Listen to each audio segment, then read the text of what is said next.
இன்னைக்கு school reopen. Sir இப்போ pre-KG போக போறாரு. காலையிலே அவனை எழுப்பி ரெடி பண்ணிட்டு இருந்தேன். குளிக்கிறேன்னு இந்த பக்கெட்குள்ள போய் உட்காந்துக்குவான். ரொம்ப நேரமா உள்ளேயே உட்காந்துட்டு இருப்பான். அவனை வெளியே கூட்டிட்டு வர்றதுக்குள்ள போதும் போதும்னு ஆயிடும். இந்த ட்ரெஸ் தான் நான் போடலான்னு எடுத்து வச்சிருக்கேன். அவனையும் ரெடி பண்ணிட்டேன். அவன் இப்போ தோசை சாப்பிட்டுட்டு இருக்கான். சாருக்கு இன்னைக்கு பயங்கர கலெக்ஷன். ஃபர்ஸ்ட் டே ஸ்கூலுன்றதுனால தாத்தா அம்மம்மா எல்லாரும் மணி கொடுக்குறாங்க. அவன் உண்டியல்ல போட்டுட்டு இருந்தான்.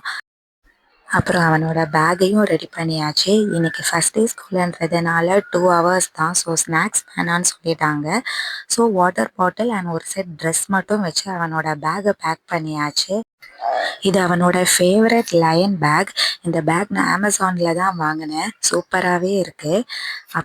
அப்புறம் சாமி கும்பிட்டுட்டு ஸ்கூலுக்கு கிளம்பிட்டாரு. ப்ளே குரூப் அவனை அனுப்பும்போது அவன் டெய்லி அழுதுகிட்டே போவான். நான் ரொம்ப பயந்துட்டு இருந்தேன், இப்போவும் அழப்போகிறான் அப்படின்னு.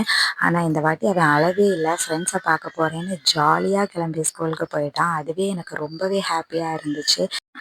இதுதான் அவனோட ஸ்கூலுக்கு வந்துட்டோம். அவனை ஸ்கூலில் விட்டுட்டு வந்து நாங்கள் போய் அவனுக்கு ஒரு சின்ன கிஃப்ட் வாங்கிட்டு வந்திருந்தோம். அவன் எப்போவும் கேட்டுகிட்டே இருப்பான் gift வேணும்னு. அதனால இதை வாங்கிட்டு வந்திருந்தோம். சர்ப்ரைஸாக கொடுக்கலாம். சார் ஸ்கூலில் இருந்து வந்துட்டாரு. ரொம்ப டயர்டாக இருக்கான். அவனோட ஃப்ரெண்ட் யாரோ வரலையா, அவங்க வேற ஸ்கூல் போயிட்டாங்க. அது இவனுக்கு தெரியாது. அவன் இன்னைக்கு வரலன்னு இவன் ரொம்ப சேடாக வேற வந்திருக்கான். இனிதான் எல்லா ஸ்டோரியும் சொல்லுவான். அங்கே என்ன நடந்துச்சு, ஏன் யாரெல்லாம் வரல, எந்த பேபி அழுதாங்க, எல்லா ஸ்டோரியும் வந்து சொல்லிட்டு இருப்பான்.